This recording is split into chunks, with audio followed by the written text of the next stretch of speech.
Our God is omniscient. And omniscient means He is all-knowing. He knows everything. He is full of all knowledge that there is to know. Because it's kind of a humorous story that's kind of recorded in that passage. And basically, this king of Syria would plan attacks against Israel. And these were meant to be surprise attacks. That's what the intention of the attack was. He would sit in his war room with his generals, draw up the plan on how he was going to attack Israel, when he was going to attack Israel, and every single time they would attack, they would find the Israelite army ready to fight them. And it was kind of confusing to this king because he goes through so much effort to make his attacks surprise attacks. And yet every single time he would come against the children of Israel, every single time it's almost like they were ready for him, every ambush that he put for them.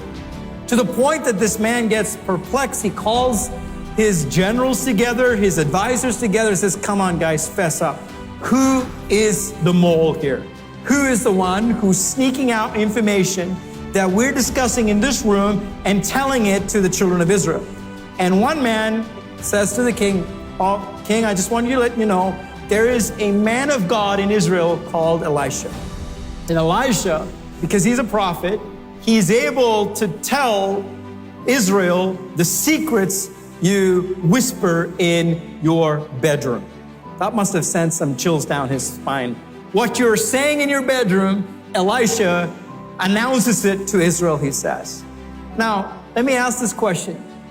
Who is it that reveals to Elisha what is being planned in Syria? It was not any of Elisha's ability that was causing him to give all the secrets. It was God who was revealing to Elisha what was being said behind enemy lines. And I'm telling you, this gives you and me an insight that we have a God who knows everything about every situation in our life. One of the things that a lot of people say when they're going through crisis, when they're going through trouble in their life is, no one knows what I'm going through. And no one understands what I'm going through. It's one of the things that a lot of times people say when they're struggling, and I'm telling you that's not true. We have a God who knows everything about what we're going through. There is nothing that is hidden. There's nothing that is secret to God. He knows everything about our lives. He knows everything about our problems. He knows how your problem began. He also knows how your problem will end. He knows who brought the problem, and He knows how your problem will be solved. He knows everything there is to know about the situation that you are facing. You are not forgotten. You're not abandoned by God. We have an omniscient God who is all-knowing, and He knows everything about us.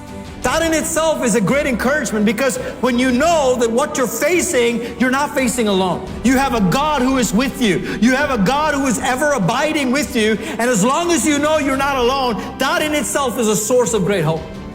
Because that's something the devil does often. He wants you to feel isolated. He wants you to feel that there's no one on your side. There's no one fighting for you. You're all alone in the corner, forgotten, abandoned, and perishing by yourself. That is not true. I want to tell you, the God of Israel, He does not sleep, nor does He slumber. He is an ever-present help in time of need, which means whatever situation you're going through, it did not catch God by surprise. He knew it. He knew everything about your life. He knows everything about your problem, everything about your situation. He knows how it's going to end. And because of that, you and I have great hope, great confidence.